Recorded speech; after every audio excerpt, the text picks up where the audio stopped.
Yeah, thanks a lot first for the invitation. It's really a pleasure to be here in this wonderful city. So we had a chance to walk around a little bit in the morning, and it's really impressive here. So thanks a lot.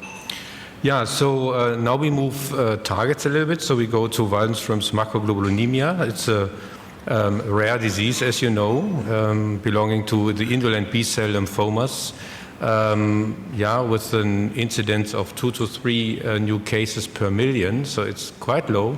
But you will see it's in some way it's a success story because we made a lot of progress in the last years, not only in understanding the biology, but also in treatment. And this is really very encouraging and probably also due to the fact that sometimes it's great when diseases are rare because people work together yeah, we have a very intense collaboration with our US colleagues, but also on a European level to be able, you know, to understand this disease better and also to offer clinical trials to these patients. So this was the guy who actually first described it as a young physician.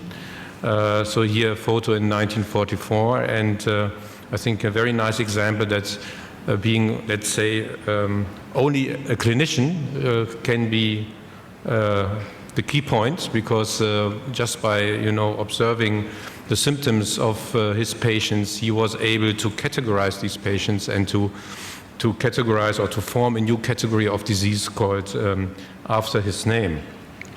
So what we know is Waldenström is as I said, it's fascinating because it stands between nodal lymphomas. We will hear about this by Georg Hess in a second, and multiple myeloma. We heard this before, and it's really funny when you go to these meetings. Partly the people are coming from the nodal lymphoma field, and partly they are coming from multiple myeloma. And this is due to the fact that you have your, of course, your malignant lymphocytes, which can cause a neuropathy and infiltration of the bone marrow, but you also have this monoclonal IgM, which then causes a lot of morbidity, actually, such as hyperviscosity syndromes, but also in a large proportion of patients, so every 5th to 4th patient also has neuropathy in this disease. So it's a very unique lymphoma subtype, if you want so. So it's clinically heterogeneous, but what we also know, it's molecular heterogeneous. So, and you know, actually this is nothing special, yeah, because we know that every cancer is genetically heterogeneous. I think the art is to translate genetic heterogeneity in something clinically meaningful, yeah, or diagnostically meaningful. And this is very tough, yeah, and we are not able to do this in many lymphomas, but Waldenström is now an example where we succeeded in this. So we know for a long time that there are chromosomal gains and losses, but we were never able to do anything out of it. But in the recent years, we actually defined 2 recurrent mutations, which are very important for the biology of the disease, but also for our daily clinical life. And the one is already encircled and highlighted here. It's the MYD88 mutation, and the second one is the CXCR4 mutation.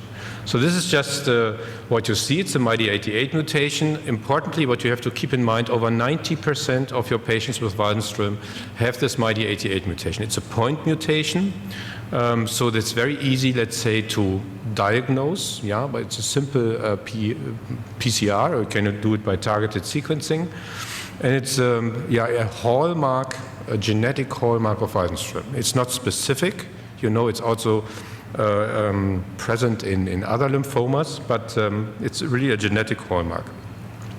So the second one is also very intriguing because it hits a protein which many of you know. It's called CXCR4.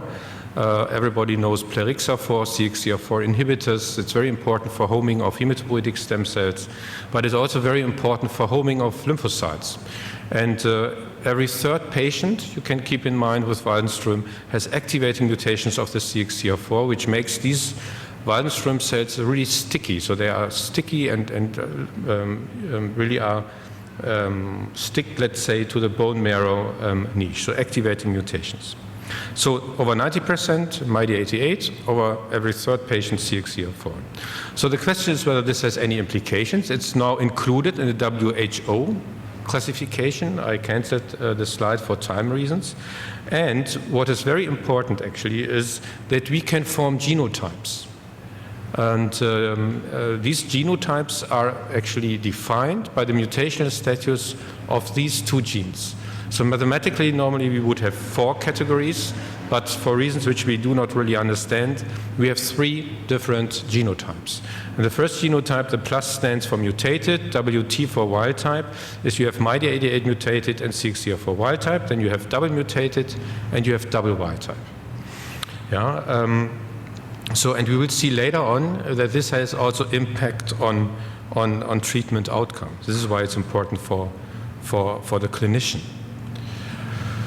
So when you now look first at the clinical presentation of patients with a different genotype, you can discriminate. It's a little bit complex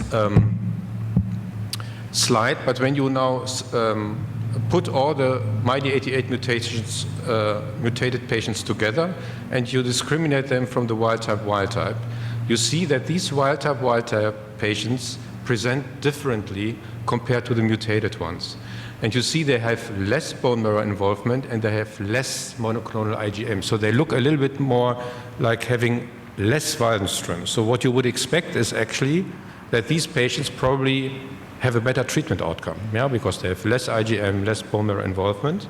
But this is a retrospective data analysis demonstrating that one genotype pops up, yeah, in a negative sense. And when you look at this, these are actually the wild type patients. So the wild type patients have an inferior treatment outcome in this retrospective data set. So these genotypes have also other implications. I also skipped this slide, but you can now quantify MYD88 mutational burden in a patient. Yeah, we don't have a talk here about minimal residual disease, but now we are able, at least in clinical trials, to use the MYD88 mutation to perform MRD measurement. And we implement this now in the upcoming trials of the European Consortium, that we do quantitative PCR with our Italian colleagues to monitor disease response. And this is also very new. So what about treatment? Yeah, we heard about the insights we have in biology and what is new, and already a few about the implications. So what about treatment? So we are responsible for the German Swiss Austrian guidelines, but also for the ESMO guidelines with regard to treatment of Waldenström. It's a busy slide. I don't want to go through it really in detail.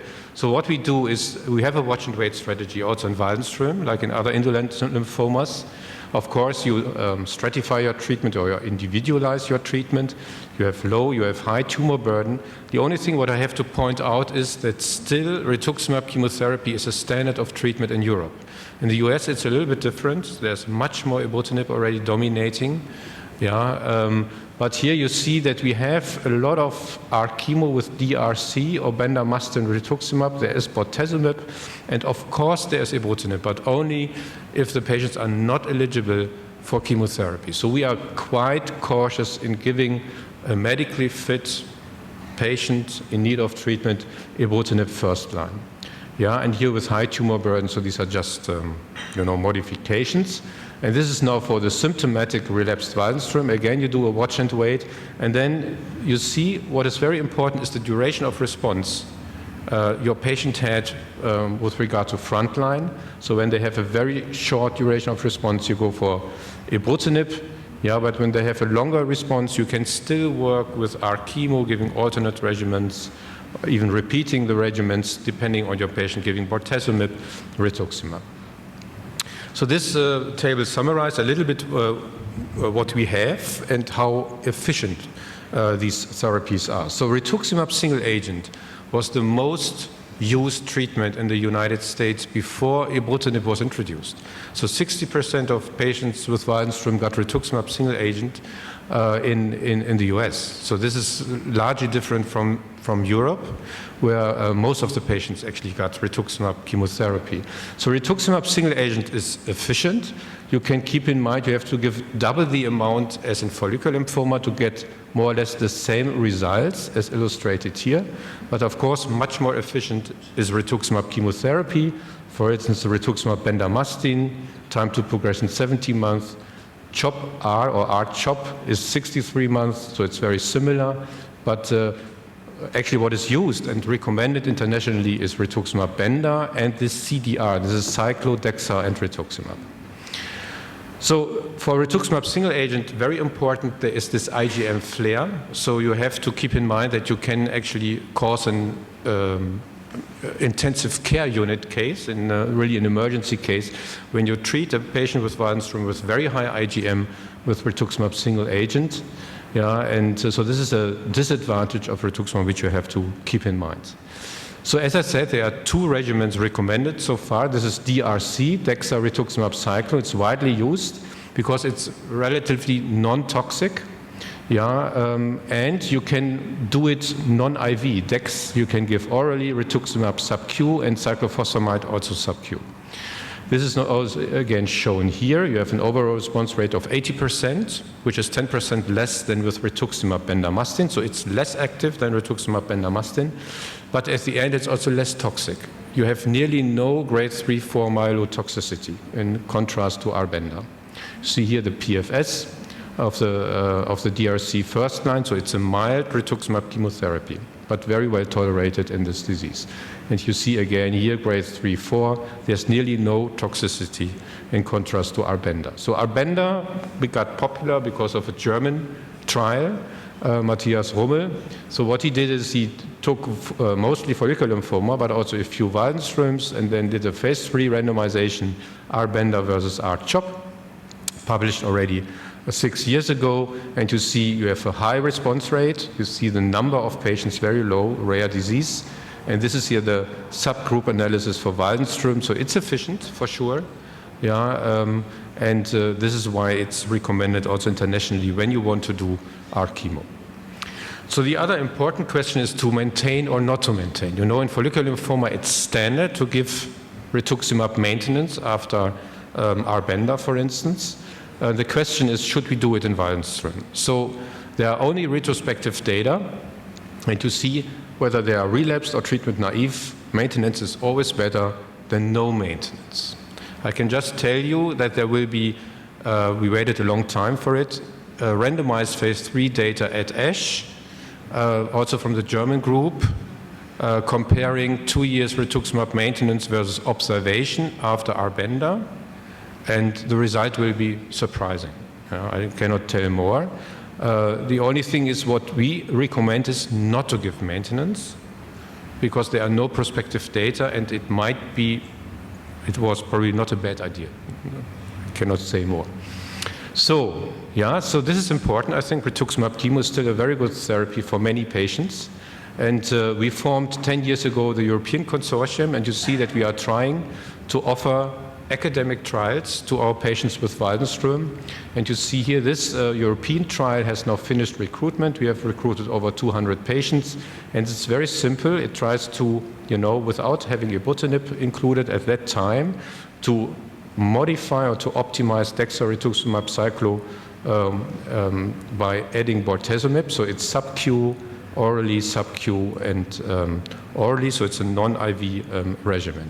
And we also define here the genotype in this trial, and we hope that we are more or less genotype independent in our efficacy, and the data are cleaned at the moment. So this is what we have, and now we are coming to ibrutinib. Yeah, and because ibrutinib for sure has set the standard in Waldenström. Yeah, and the question is, what can we achieve with ibrutinib and what can we not achieve with ibrutinib? So there is this landmark trial in Waldenström. It was a phase 2 trial by Steve Thuyon from Boston in the relapse setting. You see few patients, it's oligocentric, 63 patients, they get ibrutinib continuously until progression. So this is what you see. You have no tox signal, yeah, so which we would not know from other lymphoma subtypes. So Waldenström behaves the same. And this is what you achieve. You get an overall response rate in the relapse setting with a single agent treatment with 90%, and the major response rate defined as partial remission or better at 73%. So this is the strongest single agent activity which we have for Waldenström. So this is the event-free survival. Yeah, and the overall survival is of here. So it's a very active drug and led to the approval of ibrutinib for all Waldenström patients in the United States and for all Waldenström patients in relapse in Europe and for patients first line in Europe who are not eligible for chemotherapy. So the question which we had, one of many questions, is what about rituximab refractory patients? Are they actually still sensitive to ibrutinib? And this is the case. So this is the so-called INNOVATET trial, which was a company-sponsored trial, but which was actually coordinated by the European Consortium for Waldenström's disease. And you see it has a randomized portion. We come back to this later. And it had an observational arm. So in this observational arm, you could include patients who were rituximab refractory. Yeah, this is arm C. And they just got ibrutinib. And what we see, you see 31 patients. It's a small observational cohort. You have your genotypes, but this is actually important. You see, these are more or less exactly the same numbers you had before. So 90% overall response, 71% major response. So this is really copy-paste. So what we can say is that whether patients are rituximab refractory or not, ibrutinib does not care. So you can give ibrutinib. This is not a problem. What you also see is that, as also seen in Steve Trion's data, ibrutinib works very quickly. So within weeks. 6 to 8 weeks, you have already more or less the response in all the patients. Then you have still late responders, but it's a very fast-acting drug, which is great. This is also shown here. You have here weeks, the IgM goes down, the hemoglobin goes up. This goes very, very fast. And what is very nice is that Waldenström is one of the very few lymphomas where response correlates with quality of life. So normally we don't see anything in all these trials, but you see that when you do subscale analysis of quality of life scores, focusing on anemia, for instance, you see that in close correlation with the response, you see also an improvement in the quality of life. So this is what we have to state. It's the most efficient single chemo-free agent in Waldenström, but we have challenges. And this is where we are working at the moment. Again, we have your genotypes. We introduced this. We go back to this trial I just showed you. And now we see the response rate according to the genotypes. You see here is the genotype 1, mutated wild type, genotype 2, double mutated, double mutated, correct, and genotype 3, which both genes in wild type. You see now that from the overall response rate, you get a clear drop, and also from the major response rate, you have a 30% drop here. And when you look at the wild type patients, remember this retrospective analysis I showed you at the beginning, you don't get one patient in partial remission or better. So they have some sensitivity, but it's very, very limited. And this is also shown here. You have here the genotypes, the good one, the intermediate, the bad one, and you see really molecularly driven gradient of response. You want to get the IgM down, and you see you have more and more difficulties. You want to get the hemoglobin up, and you see you have more and more difficulties. So it's very clear. So you could argue this is because the New England Journal paper was published after the patients were still a quite short time on ibrutinib. So you could argue when you give ibrutinib for a longer time, you will break through the genotype-dependent insensitivity of ibrutinib.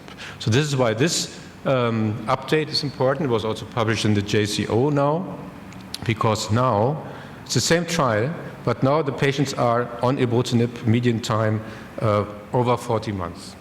And you see here now the major response, and nothing changed. You see, you can give ibrutinib forever. It does not work. So this is really an inherent biological problem of these wild type patients. And what is also the case is that you have a longer time to response. This is important also clinically because we normally say, okay, ibrutinib works very fast. And you see there are late responses when you have this intermediate genotype, which means that for these double mutated, you should have more patients when you apply ibrutinib in these patients. So this is the PFS according to the mutational status, and you see this is very bad. You keep this in mind. Very few patients, of course, but it looks really different. So we have the most efficient single drug, but we have clearly a genotype-depending activity. So the other challenge for sure is permanent treatment. Yeah, and it's a major problem, not only financially, but also for the patients for sure. So these are challenges which we want to tackle, let's say. So when we actually think about how to improve ibrutinib, having these challenges in mind, one idea is that we take ibrutinib as a backbone, but we try to break through this genotype-dependent efficacy. And there are two concepts at the moment which are followed. One is to add an anti-CD20 antibody, and the other one are proteasome inhibitors. So the first one is a study which we fully published 1 year ago. And this is a trial which actually combines ibrutinib with rituximab. So we updated these data at last year's ASH. And now, you know this arm C. Now we go to the randomized portion of this trial. So you have Waldenströms in need of treatment, treatment naive or relapsed, and then you do a one-to-one randomization between ibrutinib rituximab or placebo rituximab. So it's a placebo-controlled, 150 patients in total. So the primary endpoint is progression-free survival. And actually, it's a little bit boring and no surprise because your comparator is very weak. With rituximab, in particular in the relapse setting, you get a huge advantage for ibrutinib rituximab compared to rituximab. You see the risk reduction is nearly 80% for progression. This is true in the treatment-naive subgroup as well as in the previously treated subgroup. What you also see, for sure, ibrutinib rituximab is much better than placebo rituximab, also no surprise. So what is probably most interesting in this trial, although we are still cautious, a few patients and the follow-up is still short, although it was published in the New England Journal, we are cautious. But what you see is when you now look at the PFS of the different genotypes, the PFS is largely independent of the genotypes. And when you look at the wild-type, few patients, but nevertheless it looks really clear-cut different compared to what we saw before, what I showed you before. So it's more or less genotype independent, and now it's a busy slide, but I guide you through. When you focus on the major response, now here you have the three genotypes, good, intermediate, bad. We learned it's 90, 60, 0 when you give ibrutinib as a single agent, and also here it looks different. And when you look at the median time to partial remission, it looks also that you accelerate the time to response when you are adding rituximab. So, and based on these data, actually, ibrutinib rituximab was approved for all Waldenström patients in the United States. It's still not approved in Europe. So the other concept are proteasome inhibitors. And why this? Because we have data, preclinical data, but I'm skipping this, but we have few clinical data demonstrating that proteasome inhibitors might act genotype independently. So this is a phase 2 trial combining carfilzomib with rituximab and dexamethasone. It's a small study. You have 31 patients, mostly untreated. Some are also relapsed. But at that time already there was some genotyping for these two genes. You see it works fine, IgM goes down, hematocrit goes up. But importantly, there were some hints that this response was independent of the mutational status. So there were no wild-type patients in this trial. And this is why the European Consortium will embark on 2 new clinical trials. The first one is the ECWM2, and the second one is the TSAR1. So this is a trial which will take place in Greece, France, and Germany, and it will be activated in Germany actually in 2 weeks. So what is the idea here? You have Waldenström, treatment in need of treatment, first line, so treatment naive. And here you see actually the trial which we had before. We had actually bortezomib, rituximab, and cyclo and dexa. And when you now, this is this bortezomib DRC. When you now substitute dexa and cyclo by ibrutinib, you have this. And this is the idea. It's a single-arm phase 2. Then, and I would be happy when also some centers in your country would participate. So this is a trial which will start, again, it's an academic trial, in whole Europe in the beginning of next year. So it's a large randomized phase 3 trial. We take Waldenström treatment naive or relapsed in need of treatment. We do a stratification for the mutational status, and then there will be a one-to-one randomization between ibrutinib versus carfilzomib and ibrutinib, and all the drugs will be provided by us. So as I said, to avoid permanent treatment is the next major goal, and one nice candidate for doing this would be this drug. This is venetoclax, you know it from mantle cell and CLL, but it has also high activity in Waldenström. It's not fully published, very early data, but presented at EHA and ASH. It's a phase 2 study up to 800 milligram. You have relapsed Waldenström. You give it as a continuous treatment. And you see, importantly, 50% of the patients were BTK pre-treated. So we have a chance to see how it works when you have ibrutinib before. And you see 50% were double mutated, 50% had only this favorable genotype. There are no wild-type patients. So what do we see? This is the important slide. So unfortunately, venetoclax, or fortunately, it works very nice. It's highly active. You see, overall response rate is very high in general, but the inferior prognostic factors such as prior ibrutinib therapy or having CXCR4 mutated also affects venetoclax response. This is shown here. When you look here at the major response, you see 90 versus 60 and mutated. So this is the intermediate genotype. This is the favorable genotype. 86, 63, few patients, but it looks like that you have again these, let's say, problems. It's well tolerated. You don't have tumor lysis or whatever. Yeah, so you have no IgM flare, things like this. So it's well tolerated. So this is why the idea now is to combine venetoclax with rituximab, or to combine venetoclax with ibrutinib, coming back to our concept with the idea to be able to stop ibrutinib treatment when you support, let's say, or bolster ibrutinib with this drug. So my last slides, and I think then we are well in time. So new developments. As I said, it's a fascinating disease, and we are stealing ideas from follicular lymphoma and from multiple myeloma. Yeah, and what we know is, we said it's clinically heterogeneous, we said it's molecular heterogeneous, but it's also heterogeneous with regard to the cellular composition. Yeah, so what you have is, you have these CD20 positive lymphoid population. So on average, 80–85% of your Waldenström consists of this population. Then you have a minor population, which is CD20 negative and CD38 positive. So this plasmacytic population. So you could say, who cares for this 10% cells in the tumor, but we know that these 10% are highly responsible for morbidity because they are generating the monoclonal IgM. And this is why one, I think, intriguing idea is to use CD38 antibodies, so stealing it from multiple myeloma.